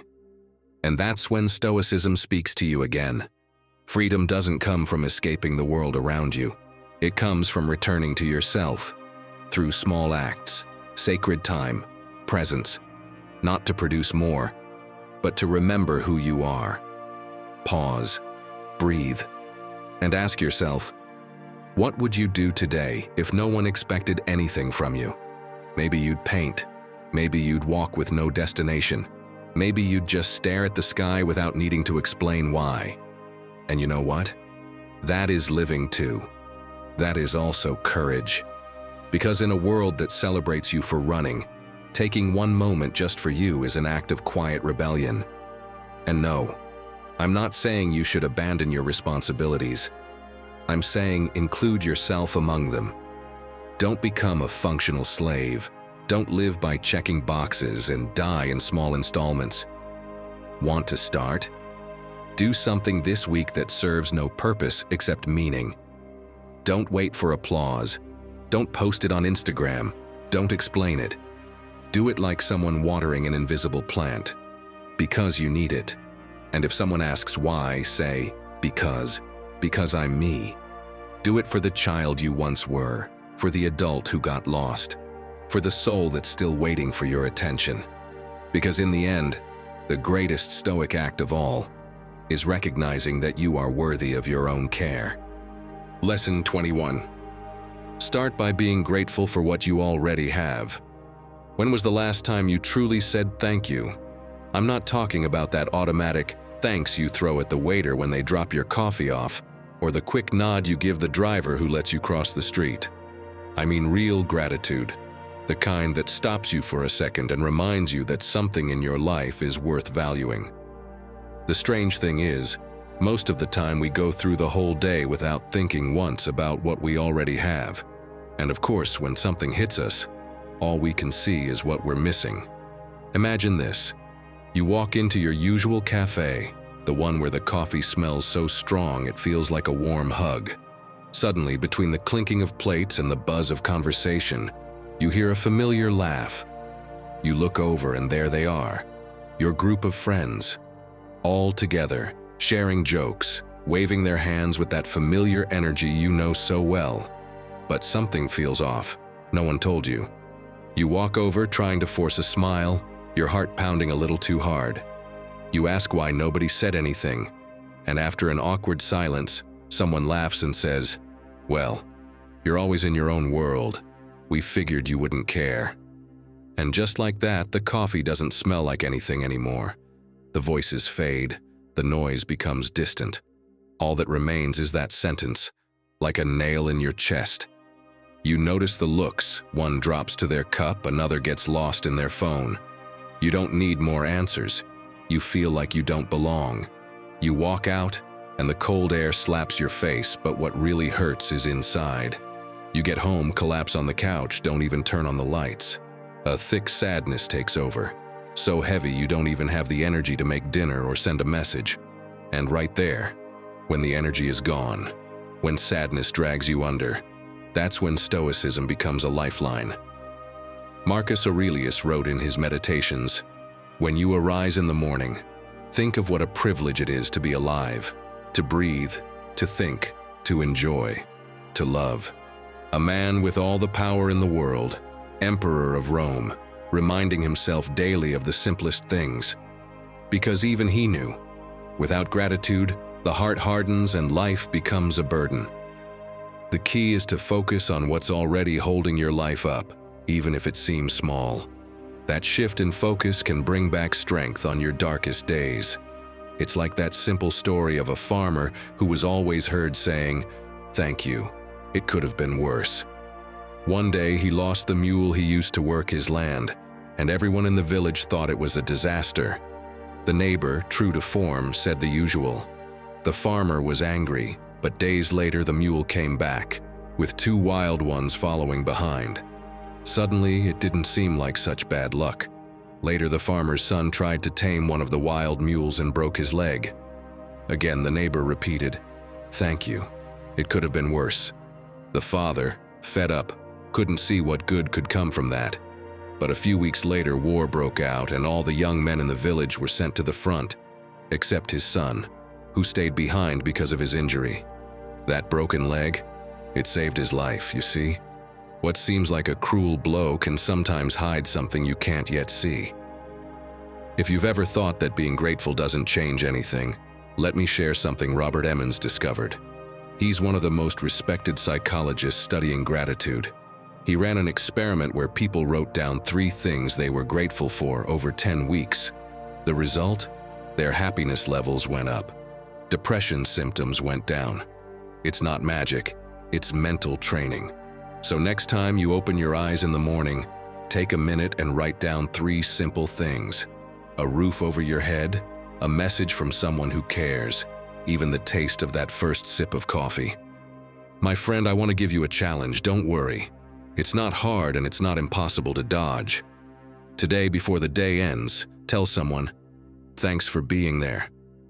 Don't wait for the perfect moment. Don't overthink it. It could be your partner, a friend, even the guy at the gym who always keeps the machine free for you. Say it and watch their face. Maybe they'll look at you funny and say, "What's up? Getting all philosophical now." But trust me, it'll touch something in them. And the best part? Without even realizing it, it'll shift something in you too. Gratitude is like turning on a flashlight in the dark. The problems don't vanish, they're still there. But suddenly you can see the paths and the possibilities. And on a day when sadness has left you without energy, that light might be the very thing that brings back your will to keep going. Lesson 22. Patience is your strength. Patience. Imagine planting a seed in the soil. You water it carefully day after day, but you don't see anything grow, just dry earth. Would you give up and pull it out? Of course not. You know that, even if you can't see it. Something is happening beneath the surface. Sadness and despair are like that dry soil. It seems like they'll never bear fruit, but if you persevere, you'll discover strong roots growing beneath it all. Let me share a story about a friend of mine because I think it might help you. He went through something incredibly hard. He lost his partner in a sudden accident. He told me it felt like life had lost all meaning, as if the entire world had gone dark. Despair had completely taken hold of him, and for weeks he couldn't imagine how to move forward. But little by little, something began to change. It wasn't some grand moment of revelation, but small, steady steps. He started doing simple things, like writing about his feelings in a journal or going for short walks each day. He admitted that he didn't see immediate results, but he needed to do something, anything. He didn't want to stay stuck in that pain. And over time, that patience, that commitment to small daily gestures, helped him see that moving forward was possible. And do you know where he learned this? You guessed it, by reading Meditations by Marcus Aurelius. He learned what Marcus wrote. Waiting patiently, without complaints, is what allows you to overcome any difficulty. And no, patience didn't mean sitting around watching time pass. It meant accepting that everything has its rhythm, without despair, but also without standing still. Now imagine Marcus Aurelius filled with deep sadness after losing part of his empire. The emptiness is overwhelming, and despair threatens to consume him. What does he do? Instead of letting himself be dragged down by the pain or trying to ignore it, he accepts that sadness as part of the process. He takes time to reflect, writes in his meditations to organize his thoughts, and finds comfort in small daily actions. He can't speed up healing, but he can prepare himself for when it comes. That's active patience, not denying the pain but living with it while you work to strengthen your mind and spirit. Now think about yourself. Imagine you're in a tough moment. Maybe you've been job hunting for weeks with no responses, or you're going through a breakup that feels endless. Every day feels the same, like you're trapped in an endless cycle. This is where patience becomes your greatest strength, not because it magically fixes everything, but because it helps you endure while things slowly begin to change. So how can you start cultivating this patience? First, redefine how you see your situation. Instead of telling yourself, nothing is moving forward, think, I'm in the process. Changing the way you talk to yourself can lighten the weight of despair. Next, set small goals. If sadness is overwhelming you, don't focus on fixing everything at once. Start with the simplest tasks. Make a meal, take a short walk, or write down a positive thought. Every small step is like a drop filling the glass. And don't forget to give yourself visible reminders of your progress. It could be as simple as a journal, where you write down one achievement each day, no matter how small, or a jar where you place a note for every step you take toward healing. Every time you look at it, you'll remember your progress and it will restore your hope. My friend, patience isn't just a virtue for wise elders. It's a tool we all need to cultivate. It's the secret weapon for transforming sadness into strength and despair into clarity. Trust the process, because in the end, that seed you planted will start to bear fruit, reminding you that every drop, every moment, every effort was worth it. Lesson 23. Freedom isn't moving, it's knowing where you're going. Moving doesn't always mean progress. There are people who run all day long and never get anywhere. People who change jobs, change partners, change cities, but carry with them the same confusion, the same mental prison. They're prisoners of themselves. Because real freedom isn't about moving. It's about knowing where you're going. And you, who've made it this far, who may have already let go, who dared to look within, now face a new question. Now what? The Stoics didn't believe in living without direction. For them, a life without purpose wasn't freedom. It was noise. It was distraction. It was drifting. Marcus Aurelius constantly asked himself whether what he did each day brought him closer to, or further from, his true nature. Because if you don't know where you're going, any impulse can become your new jailer. As Viktor Frankl once said, when we are no longer able to change a situation, we are challenged to change ourselves. And that, while it sounds philosophical, is also backed by science. Modern psychology confirms it. People who live with clear direction, even when facing difficulty, report greater well-being, less anxiety, and a deeper sense of meaning. Frankl called it the will to meaning. The Stoics taught it through a different language, but the message was the same. Freedom isn't doing everything. It's knowing why you do what you do. Breaking the chains isn't enough. You have to choose what you'll build next. Because if you don't set your own course, someone else will set it for you. And there's no prison more invisible than believing you're free just because you're in motion, when in truth you're not choosing. Think of a ship without a rudder. It can sail, sure, but it's at the mercy of the wind, the waves, the chaos. That's what life without direction looks like. Plenty of movement, but no destination. And I'm not talking about huge goals or motivational catchphrases. I'm talking about that fire inside you that lights up when you do something that aligns with who you really are. I'm talking about your internal compass, the one that only activates when you listen to yourself in silence. That's direction. That's freedom. Because you weren't born to repeat the same day over and over. You were born to live with meaning. And you won't find that by running or swapping scenery. You'll find it when you ask yourself, with brutal honesty, does what I'm doing represent me?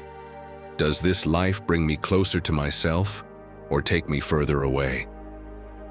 This last step, the quietest of them all, is the one that truly sets you free. The ability to make decisions not from fear, not from urgency, but from your truth. And if your life has felt like a prison, externally or internally, know this: movement alone is not the way out. Choosing the right direction is. So walk, but don't run away. Walk toward what makes you more you, toward what demands presence, toward what doesn't distract you, but reveals you. Because real freedom isn't changing places, it's returning to yourself and staying there. Lesson 24. Protect your attention like a treasure. How many times have you picked up your phone just to check something quickly, and when you finally look up, half an hour has passed? Maybe you were watching recipes you'll never cook, cat videos that don't even make you laugh anymore, or absurd arguments in the comments section of someone you don't even know. And the worst part isn't just the time lost, it's how you feel afterward. Empty, distracted, with your mind more exhausted than it was before. That's the hidden cost of giving your attention away. And when you're already feeling low and tired, it becomes fuel for your sadness. So let me ask you, what's the most valuable thing you own? If you're not sure, I'll tell you. And no, it's not money, not even time, it's your attention. That should belong to you, and only you. What you consume, who you listen to, where you place your focus, these things shape your mood and your character. If you fill your mind with noise, your thoughts will turn to noise. But if you choose with care, your mind grows stronger and finds peace, even in chaos. Think of your attention like a laser. When focused, it can cut through metal. But if it's scattered like a light bulb, it barely lights up a dark room. The difference isn't in the power, it's in the focus. Do you see what that means? It's not that you're weak or that you lack energy. It's that your attention is being split into 1,000 useless fragments. This isn't just a modern issue brought on by screens and smartphones. Seneca saw it clearly in his time. In his letters to Lucilius, he warned, "Life is wasted more by delay than by doing wrong." In today's world, that delay is called endless scrolling. We no longer postpone life with wine and banquets like in ancient Rome. We do it with likes, memes, and endless notifications that keep us busy, but leave us empty. Science backs this up too. A study from the University of California, Irvin found that when you interrupt your focus with a notification, it takes more than 20 minutes to get back to the same level of concentration. You're not losing just a few seconds on WhatsApp. You're losing whole blocks of mental clarity. And what do you usually do during those 20 minutes? Open another app, watch another video, and the cycle never ends. Without realizing it, you've given away the most valuable hours of your day. So here's a challenge. For 1 hour a day, turn off all notifications. Just 1 hour where you decide where your mind goes. Read a book, write in a notebook, work in silence, or just stare out the window without rushing. At first, it'll be hard. Your brain is hooked on the constant ping of distractions. But once you push through that resistance, you'll feel a quiet you haven't felt in a long time. It's like someone turned off the background noise in your head. If you want to go further, try a digital fast. Half a day with no social media, no scrolling, no sinking into empty conversations. Use that time to walk, to cook something with care, or to sit with someone and have a real conversation. You'll find that real life is so much richer than the compressed version you see on screens. And the most surprising thing, when you come back, you'll realize that nothing you missed was truly important. And let's not forget the people around you. Have you ever spent the afternoon with someone who does nothing but complain? You leave feeling drained, like they sucked the energy out of you. Now think about when you're with someone who inspires you or laughs with you about the absurd things in life. The difference is huge.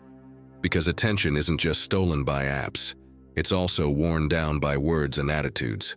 Protecting your attention also means being mindful of who you share it with. The thing is, the sadder or more tired you feel, the easier it is to fall into these traps. You look for a quick distraction, something to numb the emptiness even for a minute. But that kind of anesthesia doesn't heal anything. It just pulls you further down. And that's where the Stoic reminder comes in. When you choose where to place your focus, you're also choosing how you feel. Stoicism isn't just philosophy. It's a daily discipline, a practical way to create a safe haven in your own mind when the day feels dark. Think of it like this. Every time you resist opening that app, you're training your inner strength. Every time you choose to read, to walk, or just listen to your breath instead of diving into noise, you're refining your character. And what feels like a small gesture today might become the habit that holds your peace tomorrow. On a day when you're tired and sad, the worst thing you can do is give your attention to things that drain you even more. Your focus is a treasure. And if you leave it in anyone's hands, don't be surprised when you end up feeling empty. Protect it, guard it, train it, because what you let into your mind ends up shaping the life you live. Lesson number 25. That voice in your head can tear you down or lift you up. There are days when you don't need enemies on the outside, because you're already carrying one inside. That enemy is your own voice, the one that forgives nothing, that replays your mistakes like catchy songs you can't turn off. Tell me, my friend, has this happened to you? You show up late to a meeting, you say something that didn't come out right, or you simply forget a detail. Instead of thinking, okay, just another slip, no big deal, that voice kicks in and tears you apart. I'm a disaster. I can't do anything right. And the worst part isn't the phrase itself, it's that it lingers. It follows you to dinner with friends, and even though you're sitting there, you're not really present. You can't enjoy yourself. It steals your spark, even when you're playing with your kids, because all you hear is that echo convincing you that you're worthless. And if you really think about it, it's absurd. Because if a friend came and talked to you the way you talk to yourself on those dark days, what would you do? Spoiler, you wouldn't invite them back. So why do you keep tolerating those words just because they come from your own mind? Your inner dialogue is like a DJ that never stops playing music. Always there, setting the tone in your head. And if your playlist is full of depressing tracks, of course your mood crashes. You walk around feeling drained, unmotivated. But if you choose songs that inspire, that remind you of what you can do, your day changes. And here's the key. Are you going to let your default negativity choose the playlist, or are you going to choose it consciously? Seneca said something that fits perfectly here. Life is like a legend. It doesn't matter if it's long, but that it's well told. Think about that for a second. Your life isn't just what happens outside, it's what you tell yourself inside. If the story you're narrating in your mind is an endless tragedy, you'll start believing that's your truth. But if you learn to speak to yourself with respect, with patience, and with honesty, even the saddest days begin to carry meaning. That's what Marcus Aurelius did in his daily life. Picture him, the emperor, with enormous responsibilities, border wars, political chaos every morning. He could have given in to that same inner voice saying, "Everything's falling apart. I can't handle this." But instead, he wrote down his thoughts like reminders. He turned phrases that could have sunk him into words that brought him back to the present and to action. That habit of speaking to himself with clarity and firmness was what helped him stand tall in the middle of chaos. And you can do the same. How? Try something very simple. The next time a toxic thought shows up, don't take it as truth. Swap it for a more fair version. Instead of "I always mess up," say, "Sometimes I mess up, but I'm learning." That tiny adjustment doesn't bring you down. It gives you strength. For example, let's say you wake up feeling exhausted. The moment you open your eyes, that familiar heaviness is already there, whispering, "This is going to be another gray day. Nothing's going to change." Before you let yourself slide down that slope, have 3 phrases ready. Your emergency kit. They could be something like, "Today I'll find a moment of calm." "My worth doesn't depend on how I wake up." Or, there's always a chance to begin again. Read them right after you get out of bed, even if it's in a low voice while you're making your coffee. It's like choosing the soundtrack for your day instead of letting the saddest one play on autopilot. Because in the end, my friend, that voice in your head can either drain you or be the one that lifts you back up. When you're sad, when the weight of the day is just too much, Stoicism doesn't ask you to ignore your pain. It asks you to notice it, to choose the story you tell yourself, and to use your reason as a guiding light. That decision can bring your inner strength back, even on the grayest days. Now tell me in the comments, if your inner voice were a DJ, what song would it play right now? Write it down. And if nothing comes to mind, just leave this phrase: today, I'll be the DJ of my own party. Lesson 26. Live in the present. Have you noticed how much energy you waste thinking about things you can't change? It's like carrying a backpack full of rocks, one for every mistake from the past and another for every fear about the future. And do you know what happens? That weight drags us down, trapping us in sadness and despair. Listen closely, my friend, because you can't let your guard down. If you keep carrying that burden, you're not just missing out on the most valuable moments of your life, you're also feeding the emotions that paralyze you. Even Marcus Aurelius made it clear: do not act as if you were going to live 10,000 years. Let's be honest, you don't have 10,000 years. No one does. We like to think we're superhuman with the luxury to throw time away.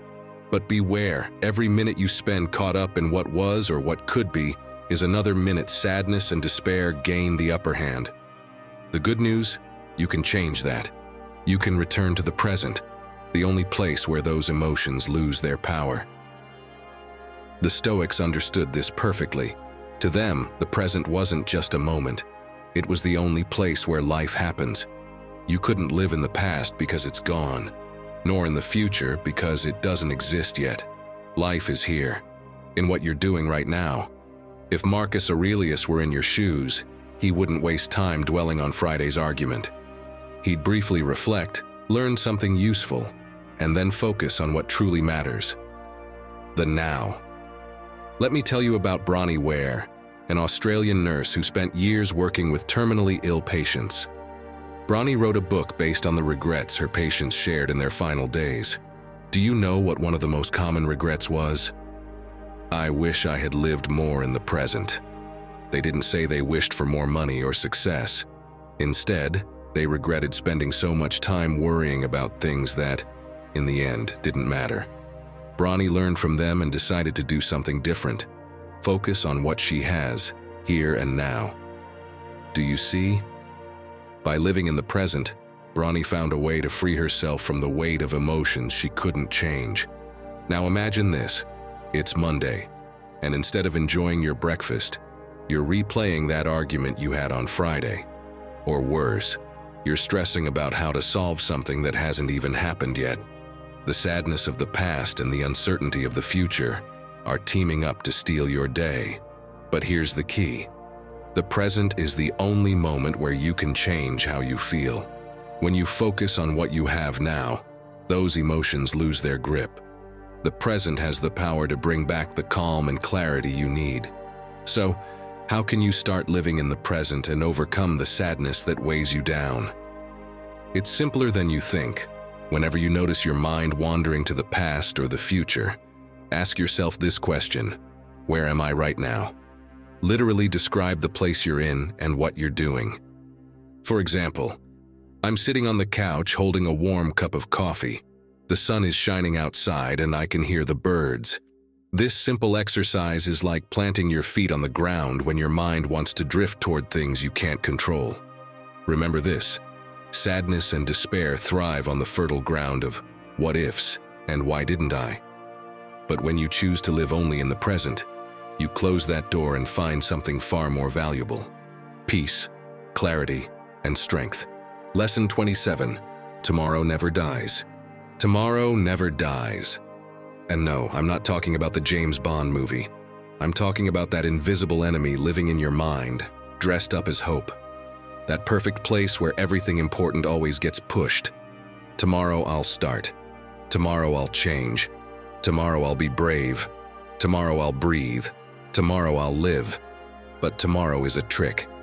An empty promise you use to avoid committing to the only real moment you've got. This one. And the worst part? You believe it. Because tomorrow hasn't let you down yet. Because in that later, everything feels clearer, cleaner, safer. But the present doesn't wait. The Stoics understood this well. Even without alarms, emails, or social media buzzing in their pockets. They knew the human mind, 2,000 years ago or now, always looks for excuses not to act. Marcus Aurelius had an empire waiting outside his door, and even so, he wrote to remind himself that today is enough. Seneca didn't write abstract meditations. He wrote to his friends about how every distraction, every "I'll do it tomorrow," was a slow form of self-abandonment.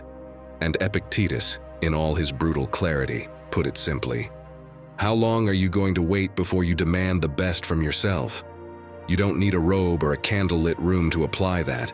You just need to open your eyes in the middle of your routine and realize that every time you say, 'I'll see,' you're locking away a part of you that wants to break free.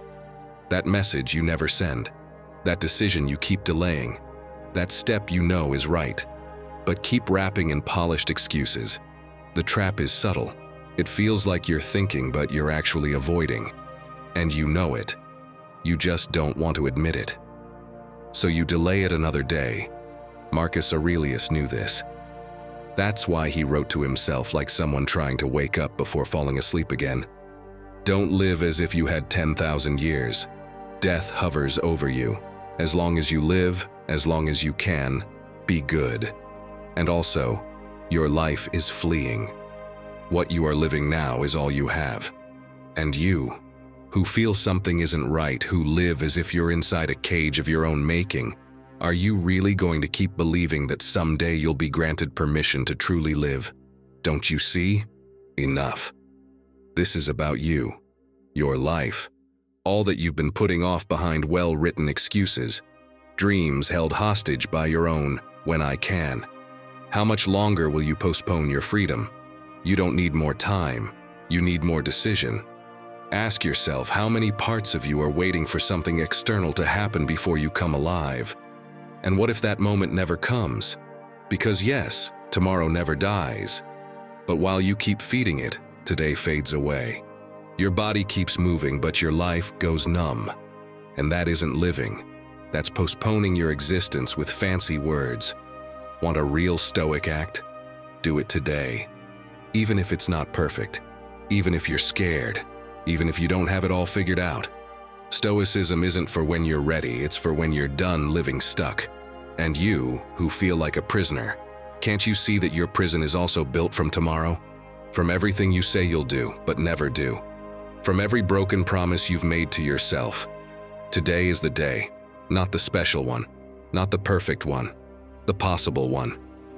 And that's enough. My friend, now you know, tomorrow never dies, but your life does. Don't sacrifice it for a well-written excuse. Before we continue, I want to invite you to be brave, because if you're here, I know you already are. Write in the comments that one thing you've been saying you'll do tomorrow, and declare that today you take the first step. It could be just one word, or simply write, "Today I won't wait any longer." Because sometimes, the only thing your freedom needs is a decision written from the heart. Lesson 28. Learn from those who endured before you. Have you ever wondered how someone who had everything against them managed to keep going and leave a mark on the world? Because let's be honest, sometimes we think our problems are the worst, that no one else could possibly understand what we're carrying. And yet, when we look back, we find stories of people who faced even fiercer storms. And still, they didn't give up. Those stories aren't meant to make us feel small. They're there to remind us of something powerful. If they could do it, so can we. Think of Epictetus, a man born into slavery with no control over his own body. Most people would have said he was doomed to a life of suffering and silence. But he understood something few ever grasp. True freedom doesn't come from what you're allowed to do. It comes from what you choose to think. That's why he wrote, "It's not things themselves that disturb us, but our opinions about them." And really, how incredible is it that someone who had almost everything taken from him could say that? If a man in chains was able to free his mind, how can we not, even on our worst days, find the strength to keep going? That's the key, my friend. When life feels dark, Stoicism reminds us that others have walked through even colder nights and found the fire within themselves. And if they did it, you can too. Want to make this real? Start looking for models of resilience. Read biographies, watch documentaries, listen to interviews. Dive into the lives of people who walked through fire and came out stronger. But don't just treat it as entertainment, see it as training. Take Nick Vujicic, for example. Born without arms or legs, most people would have assumed he'd never live a full life. But not only did he learn to live independently, he founded Life Without Limbs and became a global speaker. His words say it all. If you can't get a miracle, become one. That way of seeing life isn't resignation. It's pure strength. It's taking what you have and turning it into something so powerful it lifts others up. Or, take Helen Keller. Deaf and blind since early childhood, she was trapped in a world of silence and darkness. But with patience, discipline, and the right support, she learned to read, to write, to speak. And not just that, she became one of the most influential voices of the 20th century, advocating for the rights of people with disabilities. Her entire life is proof that outside limits don't have to define your destiny.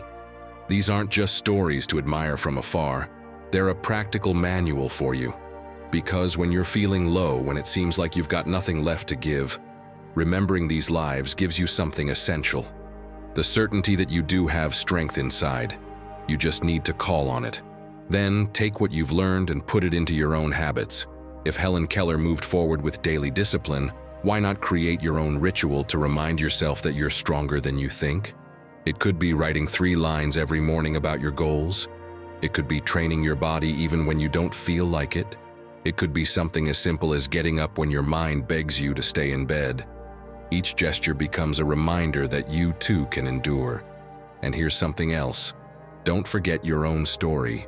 Don't underestimate the battles you've already won. Haven't you overcome things that once felt impossible?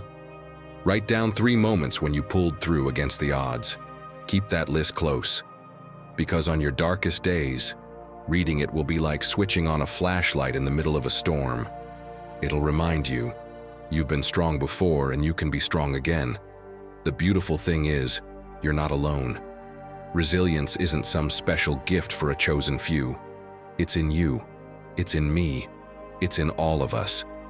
Sometimes we just need someone to remind us of the path, and the people who came before us, they left clear footprints for us to follow. So hold on to this thought. If today you feel tired, empty, or sad, it doesn't mean you're broken. It means you're standing in the same place where giants like Epictetus, Helen Keller, and Nick Vujicic once stood. And just like them, you can rise. Because when everything seems lost, Stoicism gives you that inner strength that doesn't rely on anything outside of you. It comes from your decision not to give up. My friend, we always save the best for last, don't we? Well, this next and final point is exactly that. A truth so powerful that if you make it yours, it can shake you to the core and give you the strength you've been looking for in the middle of your darkest days. What comes next isn't just another tip. It's the closing note that can transform the way you face everything. Lesson 29. Remember that everything passes. Let me tell you something I learned from marathon runners. There's a moment in almost every long race they call the wall. It usually hits around the 30th kilometer, when the body is exhausted, the mind starts sabotaging you, and every step feels like a monumental effort. Many runners, when they reach this point, think about quitting. But those who push through have one thing in common. They remind themselves that the pain is temporary, that everything passes, and that the finish line is waiting. Do you know why I'm telling you this, my friend? Because the same is true for the sadness and despair you're feeling right now. I want you to remember this. Everything passes. Even the darkest moments have an end. And if you can change the way you face that emotional wall, you'll take the first step toward overcoming it. What did the Stoics do to get through their own walls? Because don't be mistaken, they felt them too. Epictetus, with his wisdom, put it this way: everything that has a beginning also has an end. What does that mean? That life is in constant motion. The good times don't last forever. But here's the important part: neither do the bad times. You have to see sadness and despair as that wall in the marathon, a tough stretch. Does it feel endless? Yes, absolutely. But will it end? Also, yes. It's just a stage. If you keep moving forward, even slowly, you'll get past it. So, how can you apply this to your life? Start with something as simple as a mantra. This too shall pass. Write it somewhere visible. Repeat it in your mind when you feel overwhelmed. It's not magic, but it's a constant reminder that what you're experiencing now won't last forever. Next, focus on small steps, not the entire journey. If the weight of sadness is too heavy, don't try to solve everything at once. Focus on the smallest step you can take right now. Maybe it's getting out of bed, making yourself breakfast, or taking a short walk. Every action, no matter how small, is a way to keep moving forward. And don't forget to find your own finish line. It could be a short-term goal, like finishing a book, organizing something in your home, or learning a new skill. Having something to focus on helps you keep your eyes on the future instead of getting stuck in the present. My friend, remember that, just like in a marathon, what you're feeling right now isn't the destination. It's just a part of the journey. And if you keep moving forward, even slowly, you'll reach the finish line. Everything passes. It always does. You just need to trust that every step counts. Lesson 30. Adversity is your best gym. Imagine being 9 years old and watching your world collapse. Screams, gunfire, people running without looking back. That was the reality for Kimmy Weeks, a boy from Liberia who grew up in the middle of a brutal civil war. One day, illness left him so weak that he was presumed dead. Yes, at just 9 years old, he was thrown onto a pile of bodies, as if there was nothing left of him. And here comes the turning point. His mother, with a kind of faith that defied reason, refused to accept it. She threw herself on top of him, beat his chest, screamed his name, and against all logic, Kimmy started breathing again. Just imagine that moment. A boy who had touched death and suddenly returned, heart pounding once more. That instant changed everything. But it wasn't a happy ending. It was a different beginning. Kimmy made a vow.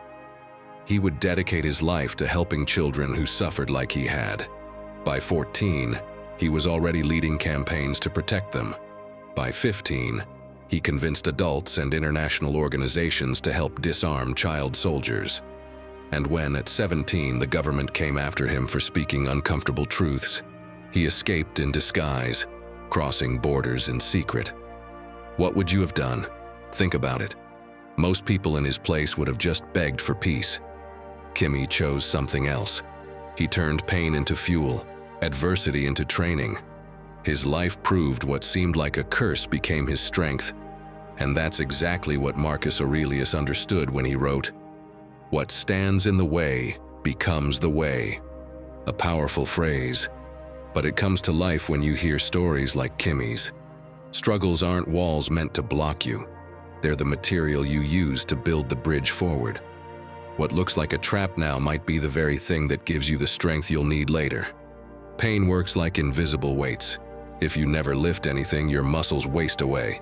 But if you face some resistance each day, yes, it hurts, but your body grows stronger. The same goes for character. If you always avoid discomfort, your mind never trains.